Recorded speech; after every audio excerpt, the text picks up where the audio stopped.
we have to stop to consider a citizen as a rationalistic consumer. What is we have to think now, it's in terms of practice, time, and labor. So how we are going to real life of people. And regarding flexibility, there is a phrase that keeps coming up in EU energy legislation: consumer empowerment. It's in the energy market directives. It runs through the citizens' energy package. It shapes how flexibility programs are justified to the public. The idea is that households should be active participants in the energy systems, adjusting when they use power, responding to price signals, benefiting from smarter markets. It's a compelling vision. The problem is that when you look at who is actually managing to participate and who ends up carrying the cost of participating, the picture is a lot more uneven than what the policy language suggests. In the last few episodes of Energ'Ethic, we've been circling this territory from different angles. Aurore showed us how women are already leading renovation decisions, but the system isn't designed around them. In Vilnius, we saw how collective housing actions can stall the moment it hits governance structures that weren't built for it. Sean Lyell, the early January, pushed back on the idea that people just need better explanations, that the real question is whether the system meets them where they actually are. Today's guests take that question into the research space. My guest is my friend Aurore Dudka, who's a researcher, consultant, and someone who has spent many, many years building careful empirical evidence on what the energy transition actually asks of the household it claims to serve, and what happens when the design gets it wrong. I'm Marine Cornelis, and this is Energ'Ethic. Aurore, welcome to the show. thank you. So, it's not the first time you're on the show, but I think we never dug into what your very interesting and original journey is, because you started out as a financial auditor, and then you retrained as a professor of economics and sociology. Then you moved to Italy. Then you did a PhD on women in energy community. That's quite a journey. So at what point did you realize that the energy sector was so central and it had a structural problem with the whom and with who it included? And what made that visible to you? Okay, it's a very good question, because indeed I have not like a classical journey, and I have been mostly autodidact in my way to get here. So sometimes I have the impression it's just destiny, but I think one main point, and it's very interesting for maybe also the discourse we will make today, just from my background, familiar background, I never like really imagine an academic career for myself. I was good at school, but when you come from popular family, it's not like the thing that comes to you. So I just basically go to class préparatoire, and I said, okay, let's make a business school and go to finance, because it was the thing I was expecting to give me more business opportunity. And then I find my way, let's say, becoming teacher, and I pass like the scholarship that I win for a PhD. So it has been like, as I told you, a destiny. And how I come to this issue regarding women in energy community, I would say, I won't be provocative, but I have never been feminist. I mean, it's not an issue that in my life has been like very present for many years.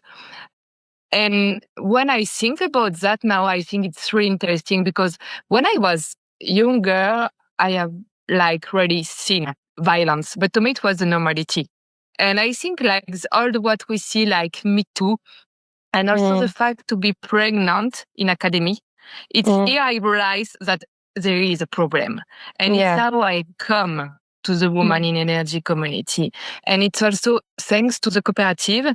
And I remember when I say, okay, I was very angry, but I was living in Italy, and I think woman discrimination are a little maybe higher than what we know in France, because it's not the same, let's say, society regarding woman issue.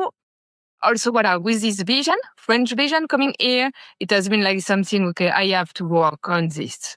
Yeah, that's really interesting because there was this, well, from what you say is that you never really identified in the, let's say, more classical feminist movements.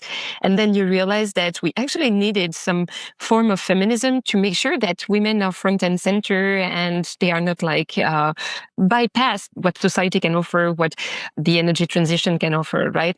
And your doctoral research, it's super interesting also because we are recording and releasing this episode in March, and it's Women's Rights Month, and your doctoral research, it was among the first in Europe to look specifically at women's participation in energy communities, right?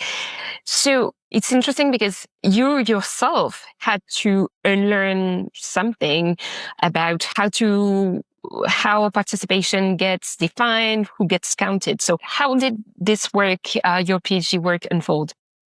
Yes, but what as the first thing, it's when we were framing collective action initiative, it was like neutral, where we were speaking about energy community like something about democratic and let's say like fast, inclusive by yourself, by the design. But when you look inside, you realize that it's there very few women.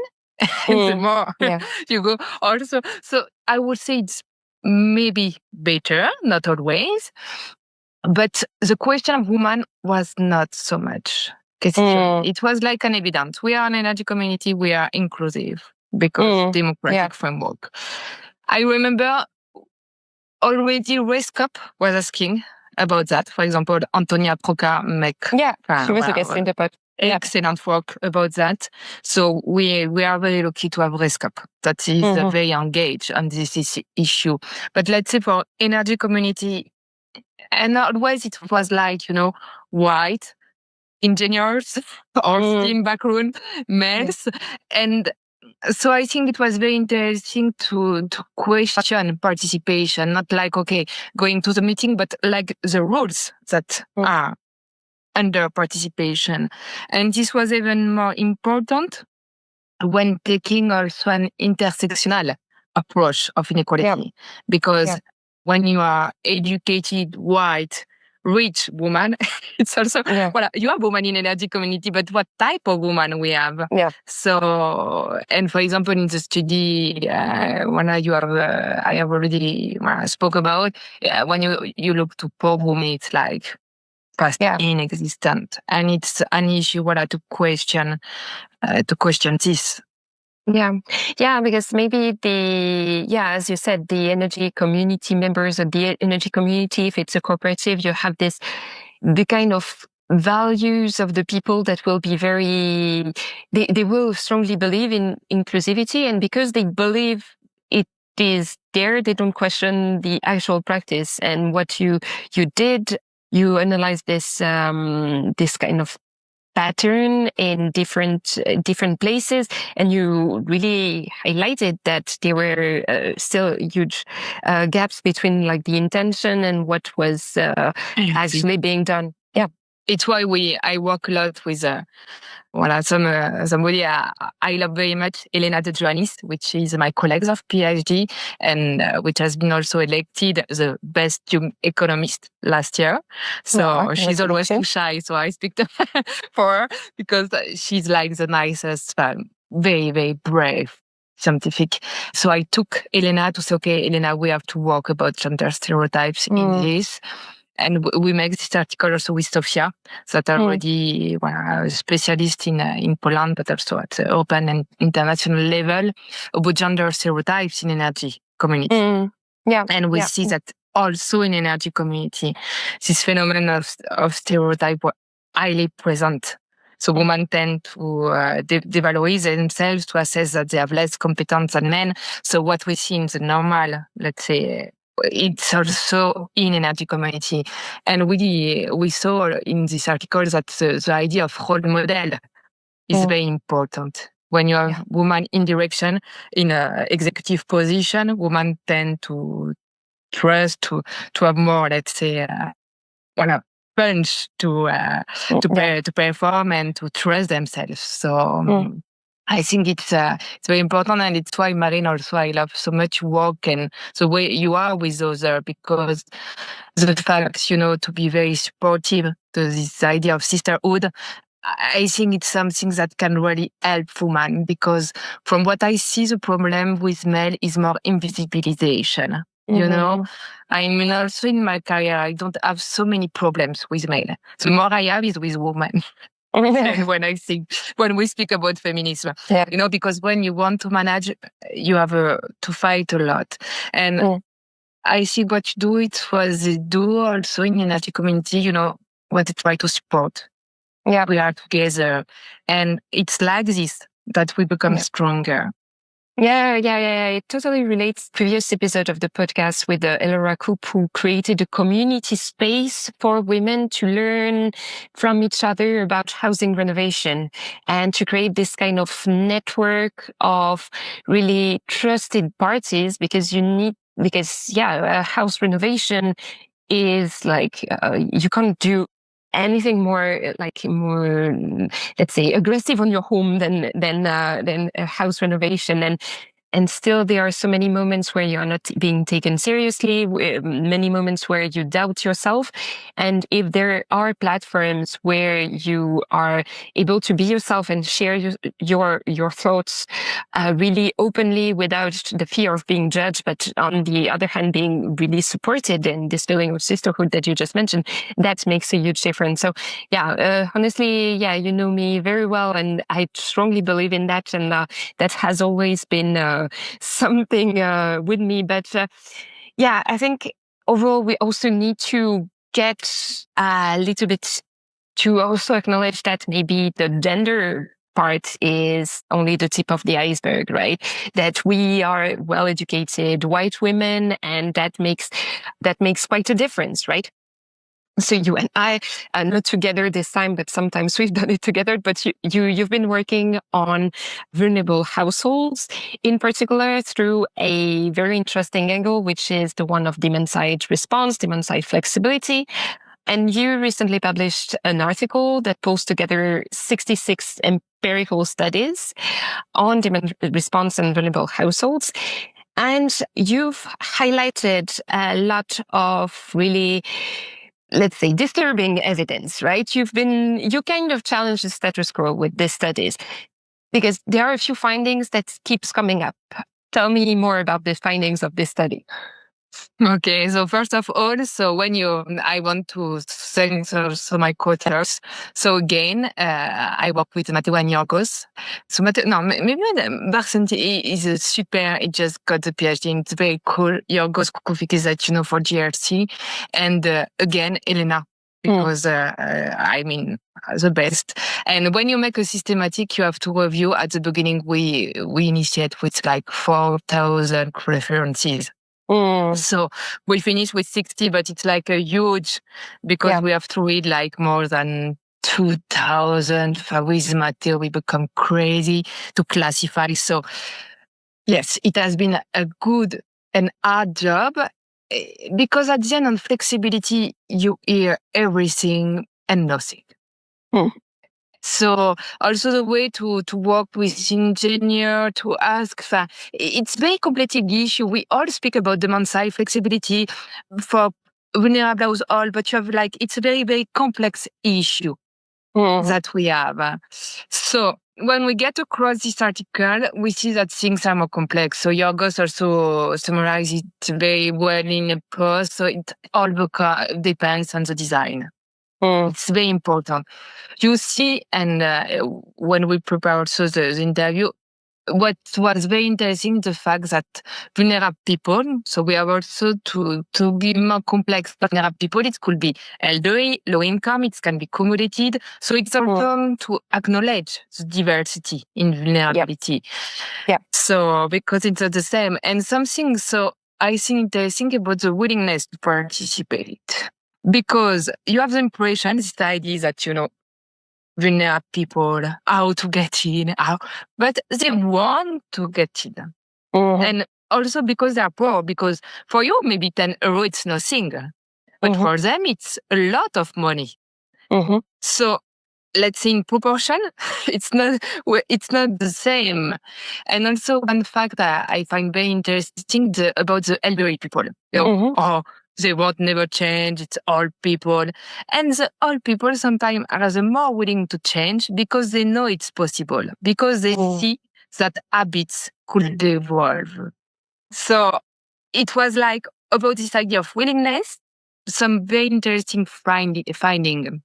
Yeah, but the problem, of course, is how to design them. And because when it's not well done, you can have as we show in the article, for people especially that when they are sick, when they're already in low income, you can have increase until 20% the bills. When we design the tariff, we have to be very careful because, for example, especially for sick people, you can have until 20% more. So it could be very important on the bills. So when it's well designed, with, for example, no harm guarantee, because it's something that you develop a lot about trust.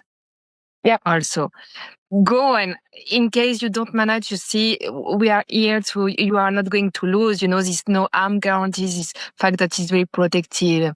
And the fact also, it will be empowering people.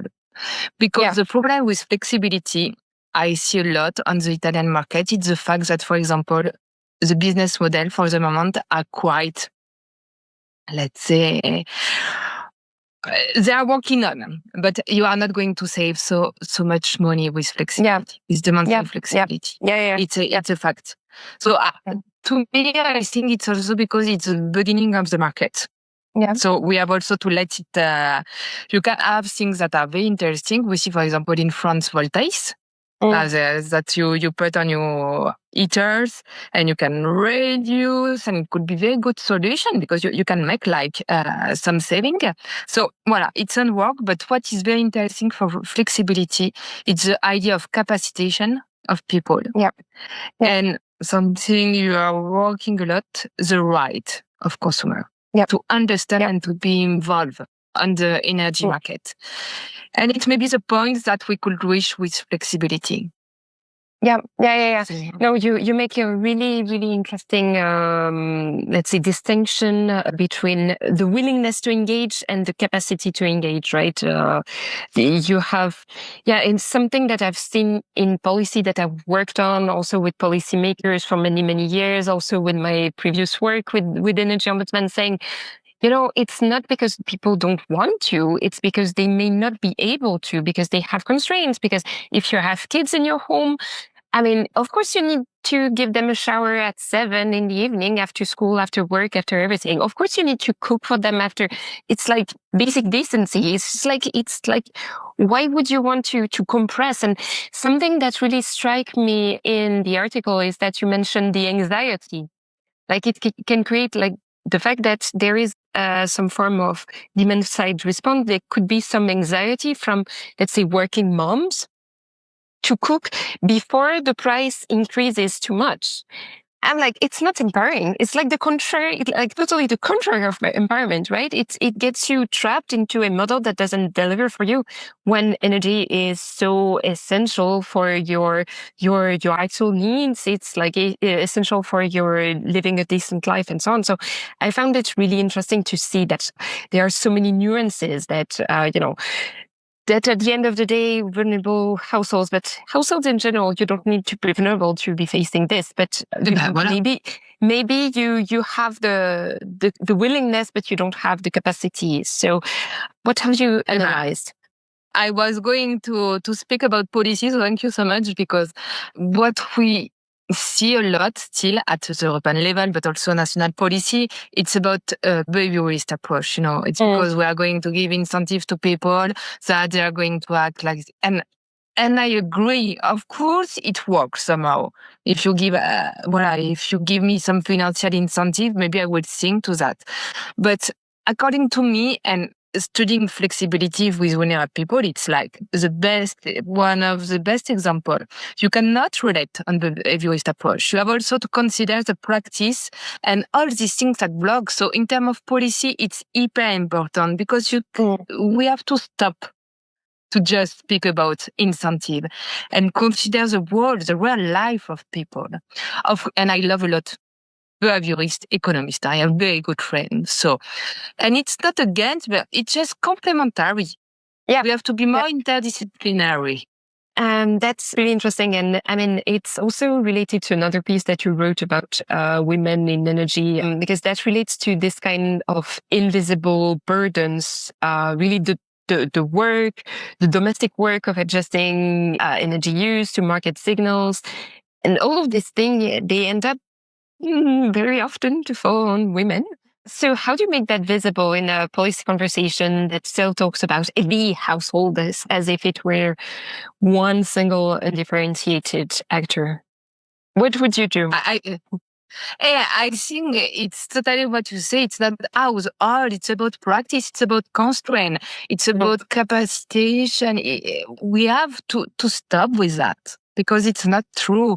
And when I used to work with energy community and for my PhD, I got this big data set, like 5,000 people answer to me, which is, by the way, a very good sign, because if I, in first year of PhD, I can lead alone this kind of study, just because it was about women, because nobody cares.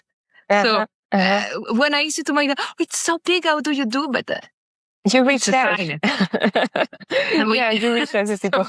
And I get the support of Dirk, of EconPower. So it's because I can also but I mean, it's obvious. So, and what we have like big problems, it was to say, so I would decide to participate in energy community, because if I would have been asking to the member is a male, because it's the male that has the invoice. So, and you know also about, it's the proof of invisibilization of the woman. And you're also very good at stickle of touring. Joy Clancy also work a lot about that. The fact that the guys will take the decision to put a solar panel. But who has to adapt for pursuing? It's a woman. It's a guy that will tell you, oh, you have to run the dishwasher now. Because we have in my house now, but I have been working on for years. But voilà, generally, regarding household cares, it's woman. So the man takes the decision. The woman has to adapt to technology. So it's like a fact of disempowerment and overburden. So in policy, indeed, we have to change the fact to see household. That also relates to something Elora said in a previous episode. She said that we tend to see women as like the followers, not the early adopter, but maybe women are more early adopters and they will ditch a technology if it doesn't deliver. She assessed it like from her 20 years in the job, but that would be really, really interesting to have some kind of empirical evidence that it's true. Like, who are actually taking the decisions in the home that, that the technology is adopted, that a dishwasher becomes smart, that you use solar panels and you adapt to the use of solar panels and this kind of things, because they seem to be quite a discrepancy. And so the policymakers and the technology providers are not making any difference. Okay, and that's really interesting, because that relates to something that the European Commission recently released in this citizens energy package. The fact that, for instance, they talk about citizens and not consumers makes a lot of sense. But it also explicitly refers to citizens as farmers, rural inhabitants, small business owners, institutions such as kindergartens. And for me, it's one of the most striking aspects of this new policy, because it's like, you acknowledge that there are very different ways of becoming, of intertwining your life with your energy uses. And of course, a kindergarten is not flexible energy-wise. You need to have electricity when the kids are there. You need to have heating when the kids are there. Rural inhabitants, they tended to be completely overlooked. Farmers, of course, they may be living on site. So, it's super interesting to see these dimensions. And let's say that since this citizens energy package is live, it would be really, really interesting if there were kind of one thing you would share from your systematic review that you want EU officials working on consumer vulnerability to sit in, and something they could really take with them for the landing a better job on delivering for citizens and not only for consumers? Just before you, I was at a conference for Equal Power, another project about how to engage citizens, how to also all this kind of thing. So the conclusion also, we have a little about that. We have to stop to consider citizen as a rationalistic consumer that with choice and voilà. What is we have to think now? It's in terms of practice, time, and labor. So how we are going to real life of people. And regarding flexibility, it's something also that they have to consider. It's not that the point with it, it's okay, people are willing to participate, but give the opportunity to people to participate. And how we do, and this is why I love, again, very much the work of Rescope and even Energ'Ethic in France. They are very good at that. And that they try to develop, for example, in Energ'Ethic, you have this small device where people can see not in kilowatt, but in euro, what they consume. And you have all this work, to relate with energy. You know that I work a lot about the work of Lucy Middlemiss, this relational approach that I love Lucy Middlemiss because she was a guest on the pod. She changed the way we think energy. And I think she's right. We have to, and she worked also about policy recommendation in UK, if I don't mistake, but So this way, she conceptualize energy to make that something that is meaningful to people, that provoke emotion. And we have to go here because it doesn't work, even in energy community development. And it's still, exactly. In Italy, millions of energy community. I am still waiting and people are still struggling for a lot of reasons. But we have to make energy meaningful for energy community, but also, as I told you, for the work you did about consumer right. Energy is something that it's at the core of life. Exactly. Energy is right and shapes our lives a lot. And, about the Citizens Energy Package, there is also this trust dimension that is central. And I'm really so happy to see it so fundamental. The Commission is acknowledging that we have a trust gap and more works need to be done. And, in a way, I find it okay, so now it's about starting the discussion to actually move the lines, because until now we've been very much repeating some kind of same schemes. And as you said at the beginning of our discussion, the energy communities have tended to, let's say, echo the society we were already living in, with the, let's say, well-educated white men, middle-aged white men shaping what they are, when we actually need them. We need our energy to reflect better our societies as well. So that's interesting to see that finally those points are landing, and maybe we will be able to do something out of it. And let's see at national level then, because the idea of city, the problem is that it's always going to be translated, and we live in Italy, for example. We know it's not going to be so easy, so simple, because, for example, we have this gap in some between social and technical. You manage to put together. Yeah.